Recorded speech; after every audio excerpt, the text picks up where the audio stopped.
Good morning, everyone, and welcome to the Wilson Center. We are delighted to welcome the Right Honorable Baroness Catherine Ashton to join us today. She served as the European Union's first High Representative for Foreign Affairs and Security Policy from 2009 to 2014. She earned wide praise as a negotiator, leading the P5+1 talks on Iran's nuclear program and galvanizing agreement between Serbia and Kosovo. Before that, she served as the first woman commissioner for trade at the European Commission. Cathy is the Wilson Center's Slater Family Distinguished Fellow. We are delighted to talk to her today about her new book titled, "And Then What? Inside Stories of 21st Century Diplomacy." Also joining us to talk with Cathy is Ambassador Phil Reeker, who is partner and lead of the Europe and Eurasia practice at Albright Stonebridge Group. Here at Wilson, he is the chair of our Global Europe program. Now retired from the State Department, Ambassador Reeker was chargé d'affaires at the U.S. Embassy in the United Kingdom and was acting Assistant Secretary of State for Europe and Eurasia before that. Before he retired from the Foreign Service, he was Secretary Blinken's senior advisor for Caucasus negotiations. And before that, of course, many other postings, including ambassador to Macedonia and civilian deputy and policy advisor to the commander of the U.S. European Command based in Germany. So I think we have all the Europe knowledge here on the stage. So welcome to this conversation. We're going to talk about some of the issues that Cathy highlights in her book and have a fun discussion today. Thank you for joining us.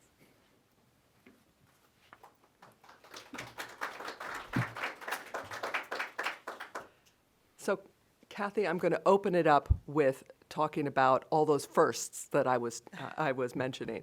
You were the first EU High Representative for Foreign and Security Policy, and when I think about that at the time, you had to actually define the role in yourself, and you also had to build your staff, essentially a diplomatic service for the European Union. Which it strikes me as much harder than actually building a building. Could you tell us a little bit about how you got the job and what your vision was going in, and so how you shaped that going forward? Well, it's lovely to be back at Wilson, as always, particularly with two of my dear friends here, Robin and Phil. So the job came out of something called the Lisbon Treaty, which was the next stage in the development of the European Union. And it was to bring together three different roles that had been in operation for a number of years. One was the Council, that's the member states, had someone who did foreign policy on their behalf. The second was the Commission, which had a commissioner responsible for external relations. And third, the presidency of the EU rotates every 6 months between different countries of the EU. And the person, the foreign minister of the country that had the presidency would be the person chairing the Foreign Affairs Council. So all those jobs came together. And I sort of got the job to my surprise, as many of you will remember, because the combination of factors that they wanted, including having a woman in at least one of the key roles in Brussels, meant that it fell to me. But as I say, it was not expected. And then building the service was about two things, really. Bringing together people working in the different areas I've described, based in different buildings, based across the world in commission delegations, into something new.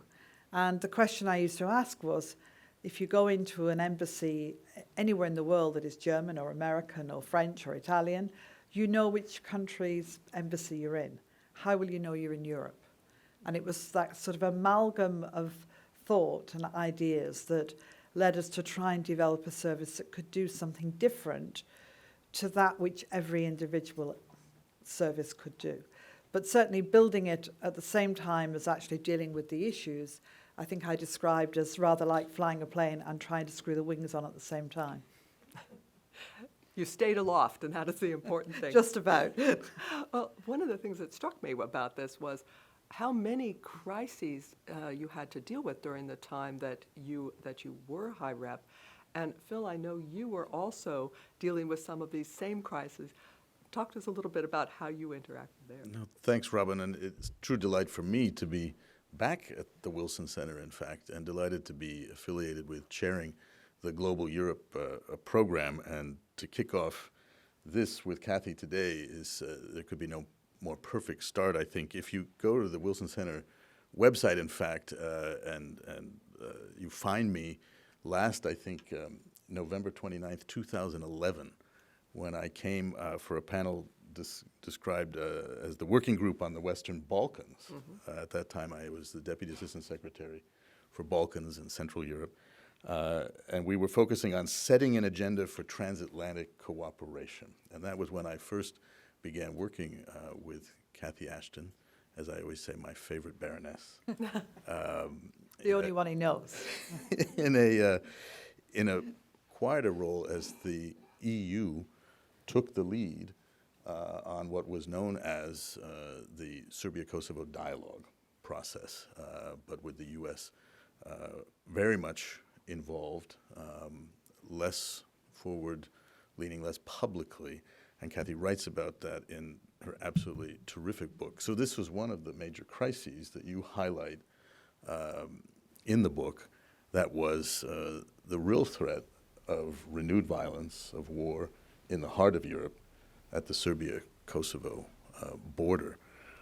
You talk marvelously about what was accomplished and what you did, very much utilizing the concept that I believe strongly in as diplomacy as a contact sport. We lost a bit of that during COVID. It's so great to be back, whether it's in person in events like this, but also having the personal diplomacy that you employed so marvelously with the two lead protagonists, the leaders of Serbia and Kosovo.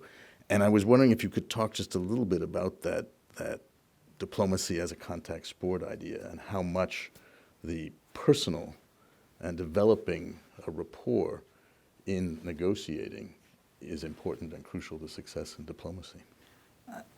Very happily. It's interesting because, you know, from what I was saying about how will you know you're in Europe, one of the reasons that the Serbia-Kosovo dialogue was so important was that it was an opportunity for Europe to take the lead and not rely on the US to lead, but rather have the US as our partner, but in a particular set of circumstances where the pull of getting into the EU, getting closer to the EU, the possibility for trade, the possibility that being part of the European Union would enable these countries to put the past behind them, to be able to feel that they could live in peace and security in the future.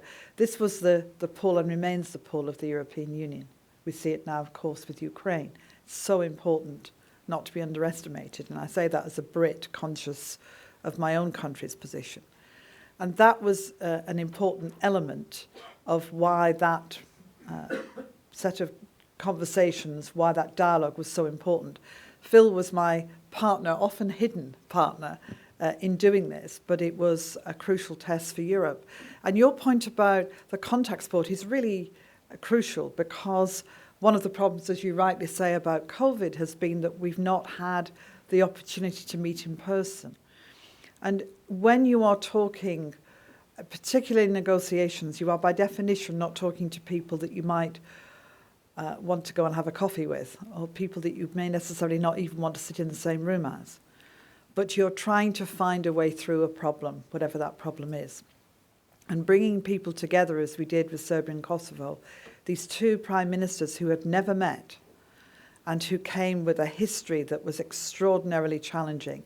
Neither of them got many plaudits for actually meeting together. It was incredibly complex and difficult for them, and some people will never forgive them for even walking into the same room. This is bravery and leadership, but it is about that ability in diplomacy to allow that to happen and to sit with people and to gradually be more at ease and be able to talk, and to talk in an atmosphere of trust And for me, the most important part of diplomacy is that ability to sit with people who you fundamentally disagree with and listen, understand what they're saying, understand what you need to do to try and make the situation better. Because as it was true in Serbia and Kosovo, this was about improving people's lives who were caught up in violence and disorder and chaos, not of their making, but because of circumstances that existed, because of history, because of politics, because of the horrors of war. And everything that we do in diplomatic life should be about making people's lives better. You talk about in the book, and you just mentioned now, the lure of the European Union as a motivating factor for countries like those in the Western Balkans to make the necessary reforms, to undertake the diplomacy, to bring peace, a level of engagement with their neighbors that's very much part of that process. One of the things we developed as a transatlantic agenda in dealing with the Western Balkans was the idea that these countries should be democratic, free market economies, integrated fully into Euro-Atlantic institutions and structures. That was the recipe for stability in an area that some decades after the Second World War had erupted in some of the worst violence and atrocities that had been seen since the 1940s. Some would say that we've come through on NATO enlargement with U.S. leadership, countries making the necessary reforms, undertaking the changes necessary to have a membership action plan and become part of NATO, and yet the EU process has stalled. So those countries that we worked with so closely, Serbia and Kosovo, along with others, North Macedonia, Albania, Montenegro, see their futures in the EU pathway stalled. How do you feel now, some years out of the EU, about the EU prospects for these countries where there is discussion about Ukraine, Moldova, and other countries following that EU path? What kind of model and what should we take away from that? What should the people of the region take away from that? It's very complicated, isn't it? Because, and as I say, I recognise, I speak as somebody who was very much part of the EU, but from a country that no longer is. I think there are a couple of things. The first is that the commitment and promise that the European Union makes to countries really matters. So the countries of the Western Balkans believe that their future lies in the EU. And if you helicopter over Europe, it's very obvious that they should be part of the economics and political life of the region, and the obvious way to do that is through the EU. So it's a logical conclusion. But in order to get there, which is the second point, there are two things that have to happen. One is you have to fulfill the obligations of membership, the acquis, as it's called, the legal requirements, the changes you need to make in your economy, the way that you have to work out your judicial system, what you have to do in terms of the values that are at the heart of the EU. And that takes time. Countries that have recently come into the EU, recently in the last 10 or 15 years, will talk about how long it took them and the length of that journey and the importance of getting every step on that journey right. So it is not a simple process. It is a process of being a member, because anyone travelling in your country must feel that they're also travelling in Europe, and the same things apply. And then the other side of that is, of course, in order to get in, everybody who's currently in has to vote for you to join. And that's about domestic politics as much as anything. I used to say to people, when there were 28 countries around the table of the Foreign Affairs Council, there was always an election somewhere. Because by definition, with so many countries, either we just had an election or about to have an election. Governments changed, coalitions changed, domestic issues at the forefront of the minds of the politicians who were sitting around the table were not left at the door when they came in. They didn't suddenly become European and not the nationality that they belonged to. They were domestic politicians.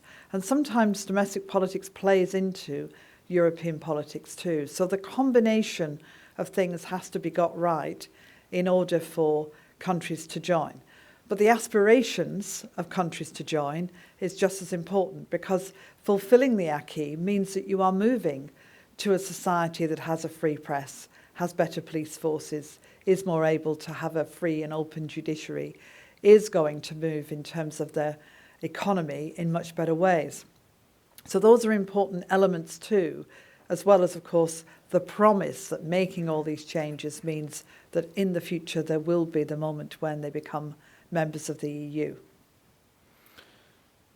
I want to link to that, going back to sort of the idea, of course, as Robin pointed out, you were the first High Rep and Vice President to bring cohesion to the European External Action Service, to represent as High Representative for a common European security and foreign and security policy, security and defense policy.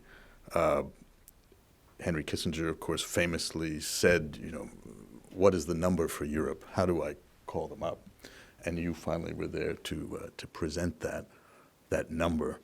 And certainly your number was on speed dial, I know personally, to two of my former bosses, that is Secretary of State Clinton and Secretary of State Kerry. You worked with them both very closely.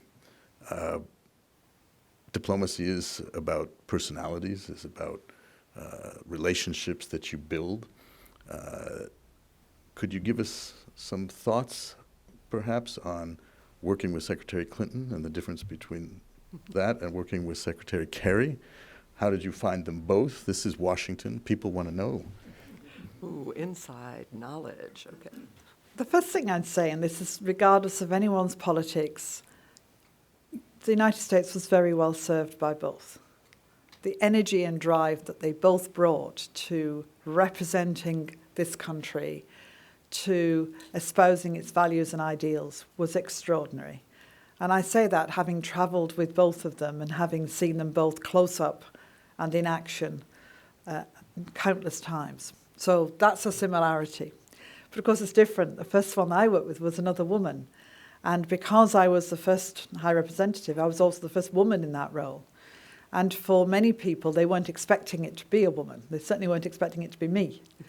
And so I have to give full credit to Secretary Clinton for the incredible support that she gave to me, but also the support she gave to women all over the world. I was with her in countries like Afghanistan, where we met with women, countries where women was really struggling to try and find a new future in Libya and elsewhere, and watching the way that they looked to her as a woman leader, but also the admiration and respect she showed to them. And it was extraordinary. So I felt, if you like, the long-distance arms around me of another woman who understood how difficult it was to be a woman in public life, and how everything you do, everything you wear, everything you say is under the spotlight and under the microscope. So that I give full credit to.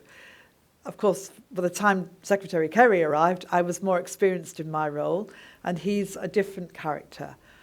Blimey, what energy and drive he has. I mean, anyone who's worked up close with him, and certainly the staff who worked close to him, looked pretty exhausted some of the time. But he was my closest ally and colleague on the Iran nuclear negotiations. And I cannot tell you how brilliant he was at the detail, at the knowledge, at the determination to get it done. He just never gave up. And I mean by that he never gave up on pushing and being clear about what he needed from the deal. At no point did he ever compromise or give in, not a bit of it. He just kept going until he got what he needed. And that was his way of doing the contact sport, was to be very strong. So two extraordinary people that I had the privilege to get to know and to work with, who did you all proud. It'd be great to talk a little more about the Iran talks, and maybe we'll come back to that. You point out the Iran discussions included, of course, the P5 plus Germany, with the EU convening that process. And that meant Russia was very much a part of that and engaged with that. Now we focus on what is the greatest challenge to peace and security, not just in the European region, but really globally, some would say now, and that is Russia's war against Ukraine. And that comes down to a single personality. We've already said diplomacy is so driven by personalities. I think there'd be great interest in hearing your perspective on dealing with someone you worked with, that you met many times, and that is Vladimir Putin. What can you tell us? So I'm very conscious that, here we are, a year since the war began, and like many people, I was not expecting what happened a year ago. Having said that, what I am very clear about is, having spent time with President Putin, that there was absolutely, in my mind, no doubt that he saw it as impossible to imagine that Ukraine would look away from Russia and look to the West. He interpreted that as being somehow it had been taken over. And that, I think, remains his position today. He's driven, in my view, by a combination of history of wanting to see Russia as a strong country and interpreting strength as, in part, being about its relationships with its closest neighbours, and especially with Ukraine, where some in Russia feel it's the same country as Russia, and by legacy, that his legacy is not going to be, in his mind, that Ukraine has moved away from Russia and is now somehow in the orbit of what he would loosely call the West or Europe or whatever you wish to describe it as. And I, of course, was there in 2013-14 when the Maidan demonstrations began, when Yanukovych refused to sign the agreement, because it was an agreement with the EU that sparked this whole conflagration. And I was there just before we went into lockdown as a planet, back in Kyiv, talking to Ukrainians about how they felt things had all got very stuck, that there was violence still in the Donbass, how there wasn't really a sense that anyone had a plan for how to get this situation to move forward. It turned out, of course, after we came out of the COVID time, that Vladimir Putin did have a plan, which was to, in some way or another, to take Ukraine back into the Russian sphere of influence. So he had that determination. But what I would also say is that in all of the summits we had with Russia, which was every 6 months for 6 years because of my time as Trade Commissioner, this was not a huge issue that was raised by Russia and that we ignored. Far from it. It was well known that the 7-year negotiation with Ukraine was going on. It was well known that we had reached the point of signature being ready. It had been initialed by the technical people to say it's done. It was well understood. And only once do I recall that when the Foreign Minister, Sergei Lavrov, came to the Foreign Affairs Council, because in those days, of course, we had many contacts with Russia, that he raised the question of whether this was an appropriate way forward, suggesting instead that there should be trilateral talks with Russia. And that was my only serious moment of memory of when this was raised as a potential problem. So it wasn't that people didn't see it coming. It was that as things moved along, there was no reason to expect that Yanukovych would not sign. There was no reason to expect what would follow. It's one of the things that I think has become very clear, that Putin, when he launched this illegal and horrific war against Ukraine, against the principles to which Russia itself had signed up, whether at the United Nations or the Helsinki Final Act, the founding principles of the OSCE, he did not anticipate, or perhaps I should say he expected, that the alliance, Europe and the United States, let's not forget Canada, and so much of the world, would remain cohesive and come together. We've seen a lot of headlines in the past 5-6 years, looking back over decades, frankly, of splits and shifts between the United States and Europe, splits within Europe, the NATO alliance, what was its future. And yet we've seen this incredible coming together. Could you comment, Cathy, on what you experienced as High Representative, and then perhaps how you reflect on it now, of that relationship between the United States and the EU, which, as you've already said, is critical to so much we do globally, but certainly within the broader transatlantic space. And then also perhaps a comment on how you found working between the EU and NATO. So the importance of the transatlantic relationship for the European Union member states, you cannot overestimate it. It is incredibly important, it's vital, because it is that link that holds us all together. And there is still a real sense of reliance upon the United States, something that is extremely important to understand. That does not mean, in my view, that Europe should not take greater opportunity to develop its own thinking, its own strategies, its own approach to its neighbourhood and to the problems that it faces. But it's always going to do that in lockstep, one way or the other, with the United States. So, as I said, with the Serbia-Kosovo, we came up with the ideas, we developed what it should be, but we were doing it absolutely in partnership with the US. And that, I think, is the way that we should continue to see this develop. And I think what we've seen with the war in Ukraine is that that crisis, in a sense, has cemented those relations, I think, even closer together. In terms of the EU itself, though, as well, that what you start to see is the cohesion. When you have 27 countries now, 28, of course, in my time, went from 27 to 28 and back to 27, then you saw, too, that the very public arguments, because it's a very public process in the European Union, everybody knows if they read the European press, if they're interested, you can tell which position which country's taking and so on, and who's being difficult and who's not being difficult. But it is the only place in the world, Brussels, where ambassadors are seen to fail if they don't find agreement. In most places, when an ambassador represents their country, it is in order to stick to their country's line, to make sure that your country's position is always first and foremost up there. But in Brussels, if you're the one that holds out, you're in trouble.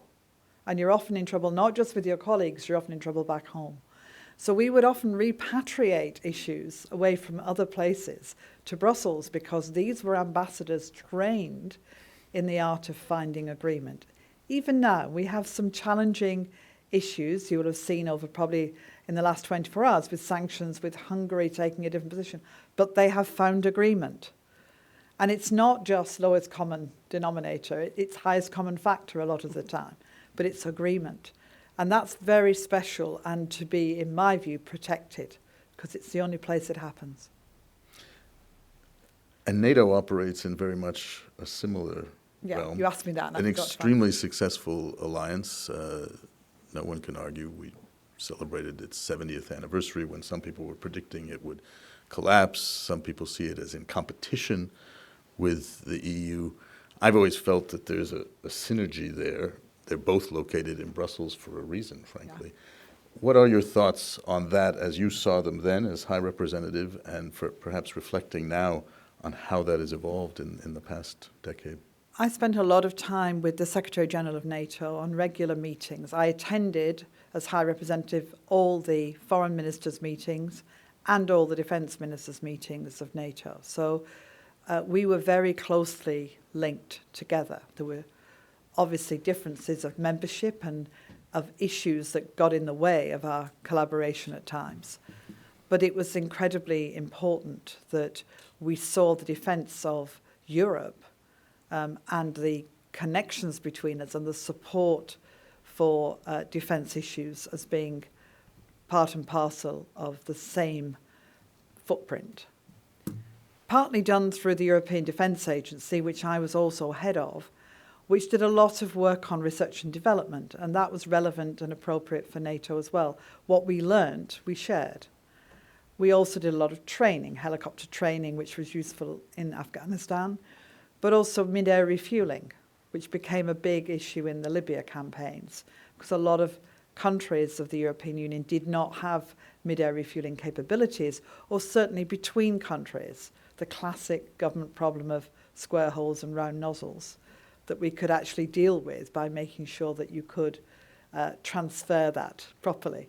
Lots of different ways that made a difference to the approach that we could take together and the collaboration between the two. So for me, it was very important. My successors have improved and strengthened that, I think, a great deal as well.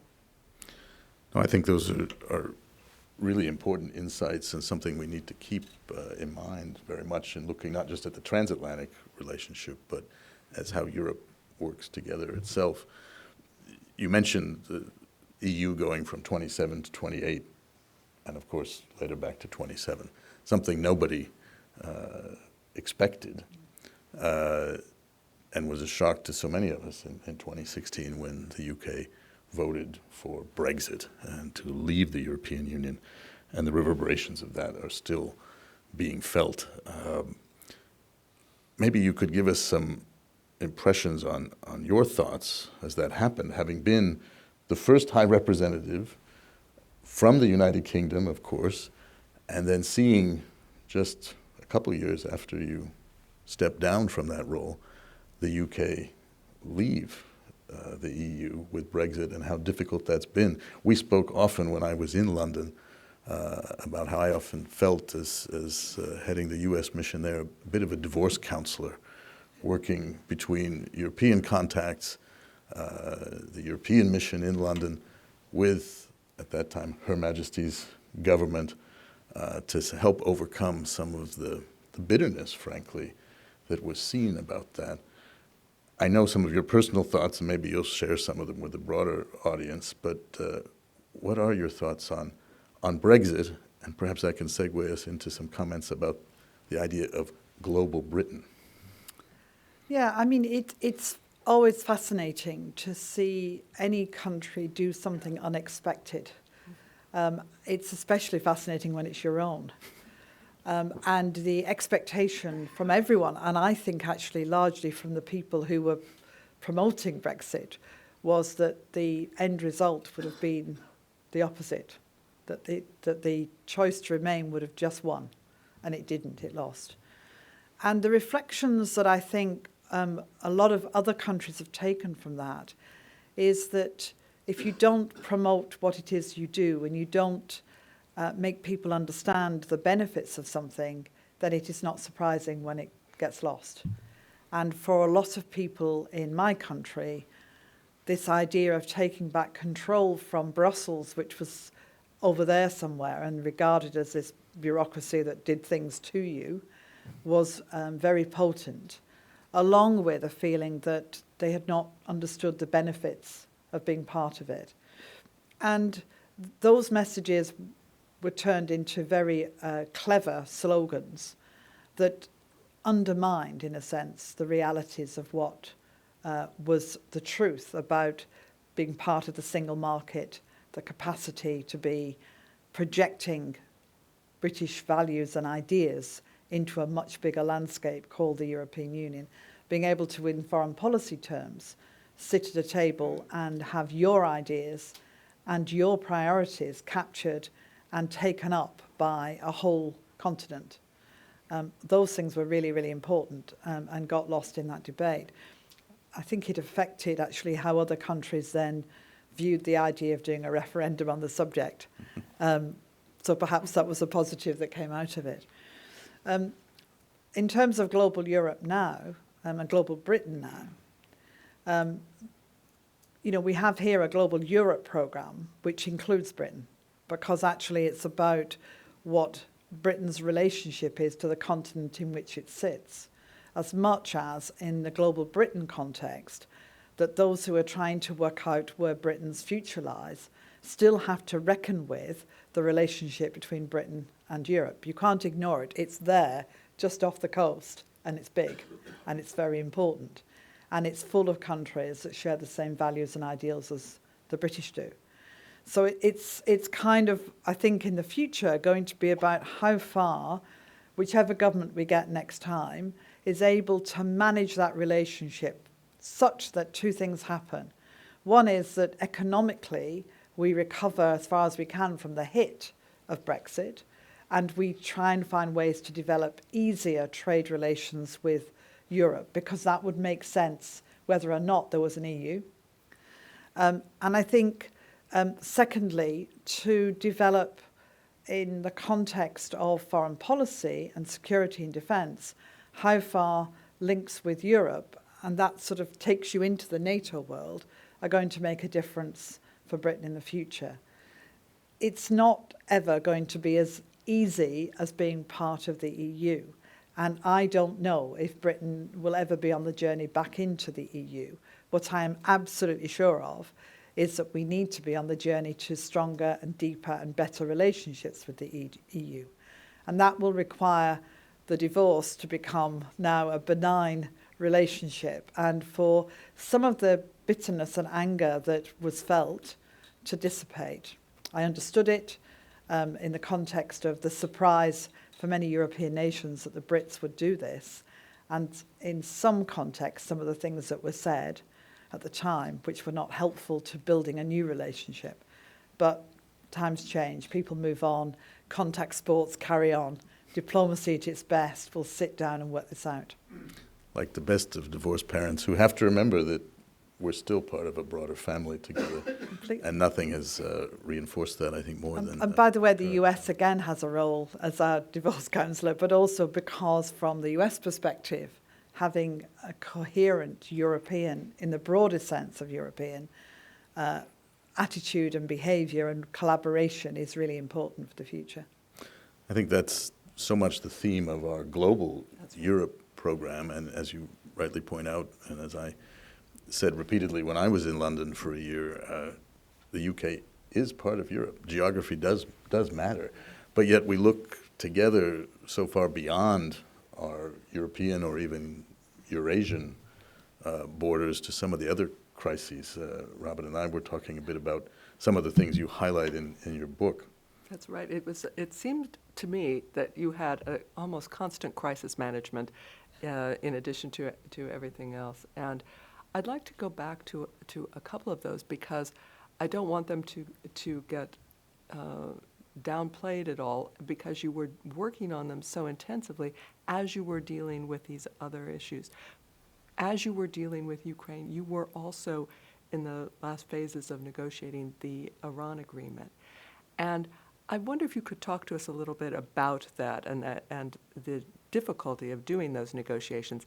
I was here at Wilson on a State Department fellowship in 2017 when I heard you talk about this and say, yeah, the agreement did what it said on the tin. In other words, it was fulfilling the goals you set for it when negotiated.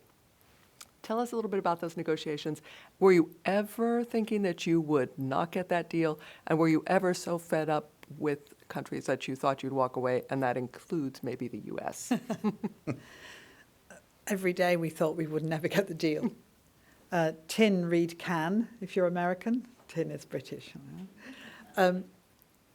I always tell students or young diplomats, I do a lot of talking to them, if they'll have me, as it were, about things that I've learned. And the first one about negotiations is this: decide what it is you're going to do and stick to it. Don't add. Because the problem with any negotiation is it's rarely the end of the conversation or the discussions with any country, any organisation, any person. It's the beginning. But if you can't get to agreement 1, you can't move on to agreement 2. And there will always be people, there will always be pressure who say to you, you should do more, you should take these issues as well. So decide what it is you're trying to do in this negotiation and stick to it, is my lesson number 1. The biggest challenge that I had, because I do not for a second underestimate the role of the United States in actually getting this agreement.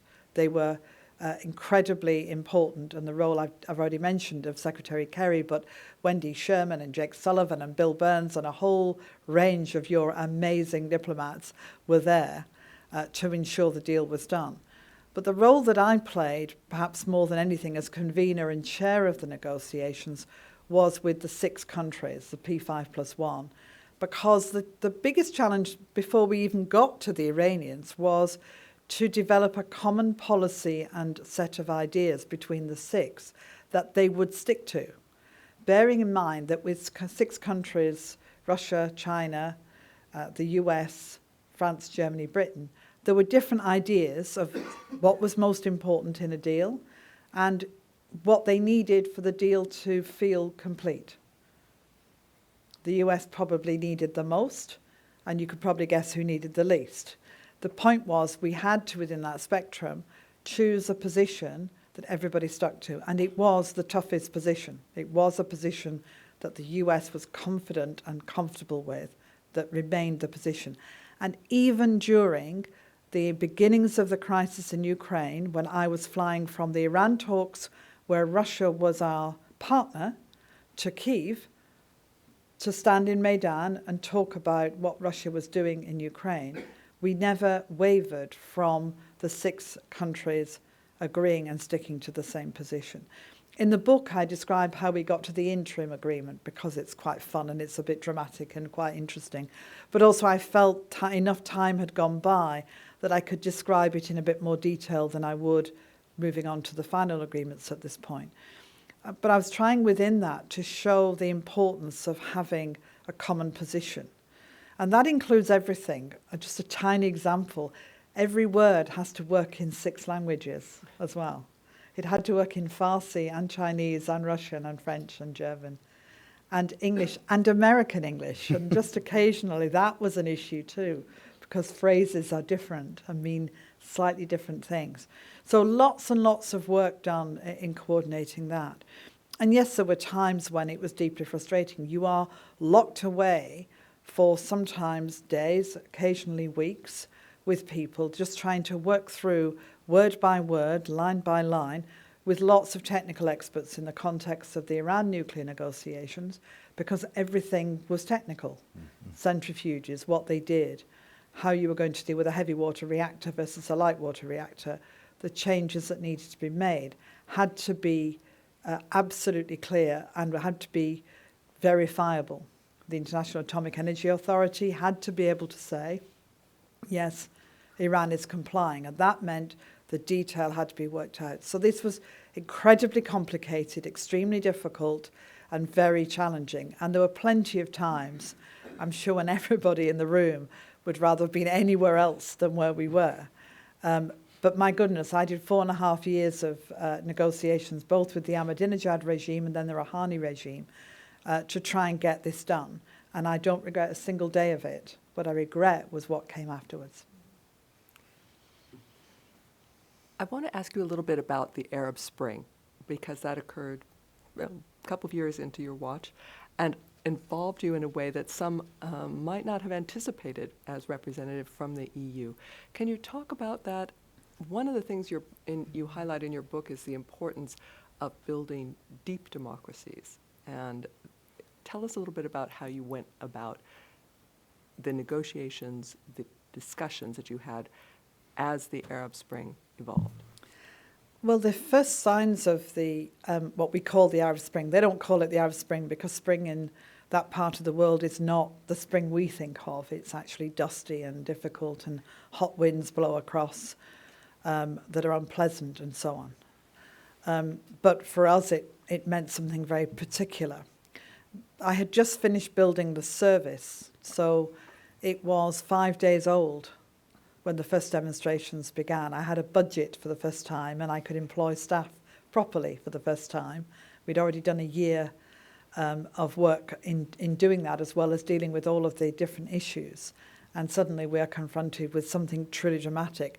And the first thing to say about it is that you don't ever know where these things are going to end. You might kind of roughly know where they started, which was with the young vendor in Tunisia called Mohamed Bouazizi, who set fire to himself because he couldn't get a permit because of the corruption that was taking place in his country, and who died tragically a few weeks later of his injuries. And that somehow set off this wind that blew across a number of countries, not least Egypt and Libya.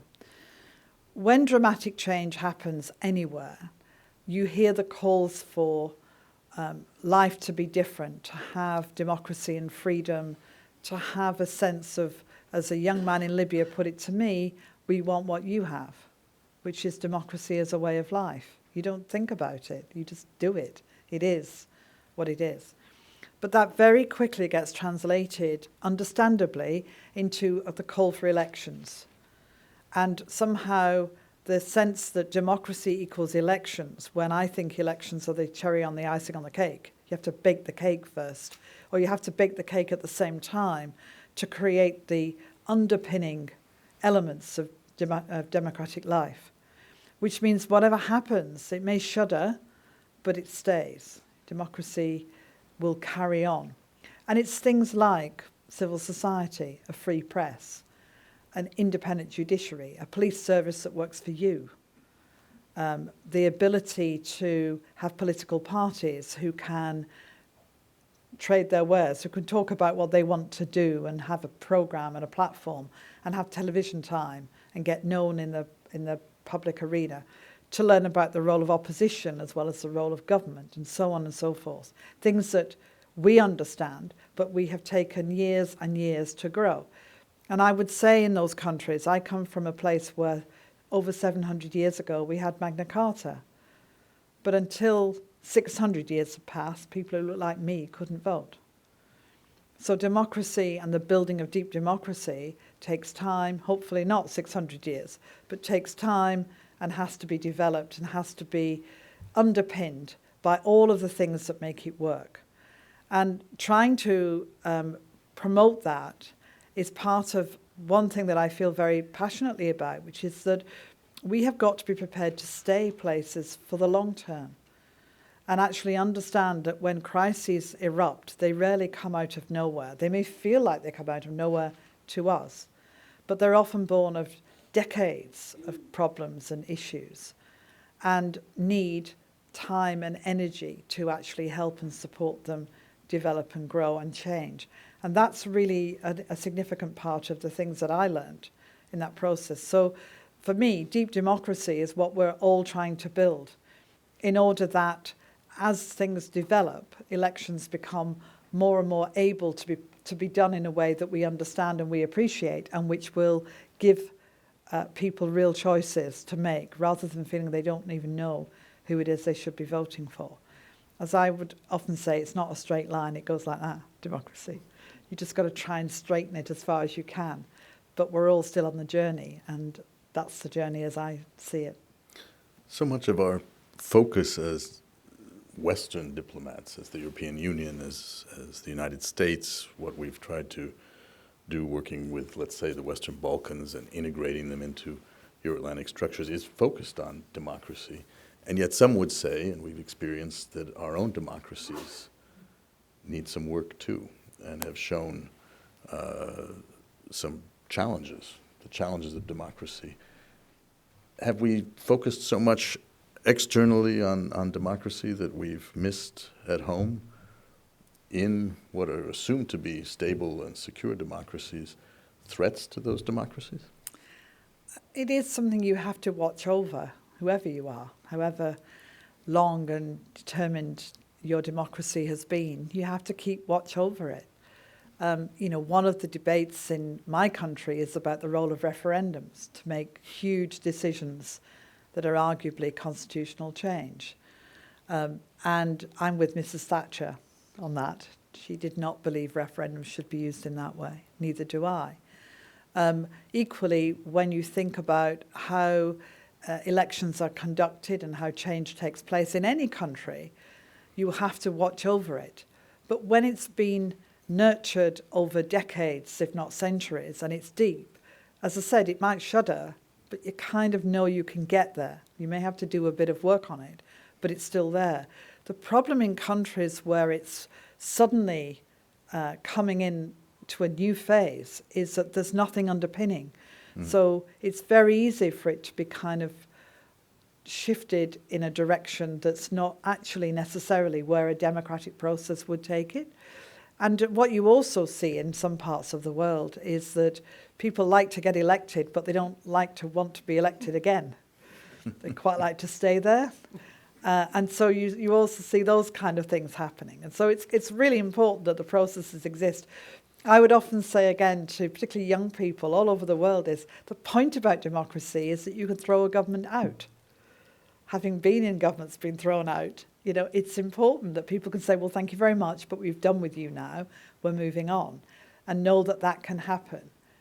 And that's as much a part of it as anything else. And that requires opposition parties in a parliamentary system, for example, like my own, to be really building up and ready to be a government in waiting, and to be, as it's said in the British Parliament, a loyal opposition to the parliamentary system, to accept the results and so on and so forth. It's incredibly important that you look at it in the round, and it's not just about, can I get elected and once elected I'm staying, or can this particular group of people who maybe have the right, of course, to stand in elections, but if they're the only group you know, then you miss out on the possibilities of what you could have. And educating populations to know who the political parties are, to understand what they stand for. That's all part of it.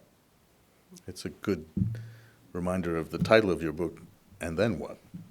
I think it brings us Because, to you that. know, I love this title because I think it's the question that people ask themselves, but also that we maybe don't always ask soon enough in our crisis management. There's that initial response and reaction, and Phil, you and I have seen a lot of that, but we don't always, as we take those actions, think, where is this going to go, and then what will we need to do?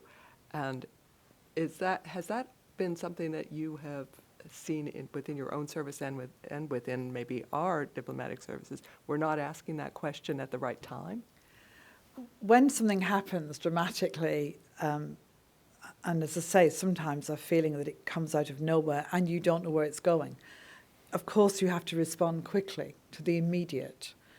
But the reason it's called And Then What is, this is what I used to say a lot in the office, was when you bring me an idea, you know, please answer the question, and then what? You know, if we do this, well, and then what? Because things never go the way you expect them to. You know, at times of revolution, and I try and talk about this in the book, there's a headiness, there's an atmosphere. People think everything is possible. And you can stand in a square, in Tahrir Square or in Maidan, and feel that possibility, but you know it's going to change and shift and be different. So you need to be ready to be able to at least anticipate the question, and then what? To think about what could happen next and where this might go. And what are we going to do about it when it doesn't necessarily end up the way you expected or the way you'd hoped, because different forces are at work.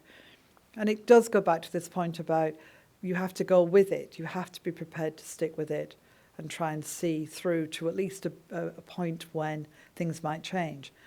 The example I would give, and I give in the book, is Somalia. When I first started in 2009, the biggest issue facing us was piracy off the coast of Somalia. 30,000 ships a year going through that particular huge expanse of water, many of them delivering food to the poorest people on earth, were being attacked by pirates. Young men being offered $10,000 to capture a ship. And it was a massive, massive issue, but it encompassed within it a whole range of different things. Young men were enticed to do it because there was nothing in Somalia. It had been in civil war for 22 years. In every one of those years, the EU had been there trying to help, and the EU is still there trying to help, along with others. But it's a particular example of how you have to stick at it to begin to see the possibilities. When I went to Mogadishu, which was an unusual thing to do because people didn't go to Mogadishu, the government controlled 2 square miles around the airport. That was it. So I flew into the airport on a UN cargo plane, I think, or something, and sat with the government while they were talking about elections in the country and thinking, well, you know, after all these years, maybe this is the beginning. But everything had to be thought about, deterring the pirates, capturing the pirates, and then thinking about where do we imprison them? What facilities do we need for them? We want to rehabilitate these young men. We need training programs. We need work programs. If we're going to push back al-Shabaab, the terrorists, in communities, what are the communities going to need? And they needed fresh water. They needed health services. They needed everything. So you have to have a really fully comprehensive approach to it all and think about how we're going to do the and then what question. What are they going to need? So when the government of Somalia and the president, who has just been re-elected, was the president I knew, when Mohammed says, I need support and help in my judicial system because we need to build a Department of Justice, how are you going to help to do that? And think across the spectrum as well as the long term. We are so lucky to have with us today Catherine Ashton, who just epitomizes global Europe. What she did as the first High Representative, Vice President of the European Commission, leading Europe in a new chapter of its engagement with the world, is written about in this marvelous book. And I just want to thank you, Cathy, because you also give to diplomacy, an often misunderstood profession, set of skills. You give it real context through these inside stories of what you did with partners, with allies, with great gumption, blazing a new trail for the European Union and for diplomacy in the 21st century. So we thank you, and at the Wilson Center we are so lucky to have you as part of our broad global Europe team. And I also want to thank you for that. I'm going to put one last question, and y'all, I know we didn't have time for questions from the audience, but that's why afterwards there's a coffee. I'm going to put one last question because you were the first at so many things. And in your book, you actually give a little shout out to people who are going to be the second at something. So, what advice would you like to give? So, I was the first woman to go to university in my family, the first EU High Representative, the first woman Britain ever sent to Brussels. Lots of firsts. It really matters to me that part of the job of being first is to make sure you're not the only. You have to have a second. And it is the responsibility of the first to make sure there is one. And that's about how you do the job and how you make it normal for there to be someone like you, and how much you support, in particular, the people who are coming through. For me, it was about supporting women in diplomacy, and it was doing very practical things. I've always been involved in issues to make sure that women have opportunity, but very simple things make a difference because women's lives are very particular. They're different to men's, and they have to think in different terms. So making small changes, one of which, for example, was the time of appointing ambassadors so that they could get kids into school before the new semester began. Which sounds small, but if you are the chief carer of children, which women still tend to be, it's on your mind. And you can't just abandon them. Lots and lots of small things that made a difference. But the biggest difference was that people saw me. I interviewed and appointed every single head of delegation for the EU. And when I took over the Commission delegations, there were, I think, 4 or 5 women heads of delegation. When I left, there were 49. And the reason for that, in part, was they saw somebody who looked like them. So it really matters that we promote and support the second, because then it's much easier for it to become just part and parcel, that men and women bring different gifts and talents and skills as individuals, and it's the combination of men and women working together that is the best hope for democracy and diplomacy in the future. Cathy, thank you very much for joining us. Spontaneous round of applause. We'll have to wrap it up there, but as I said, for our audience, if you have questions, there's an opportunity afterwards. Thank you so very much for joining us here at the Wilson Center today. So in there is my daughter-in-law's mum. Stand up, you.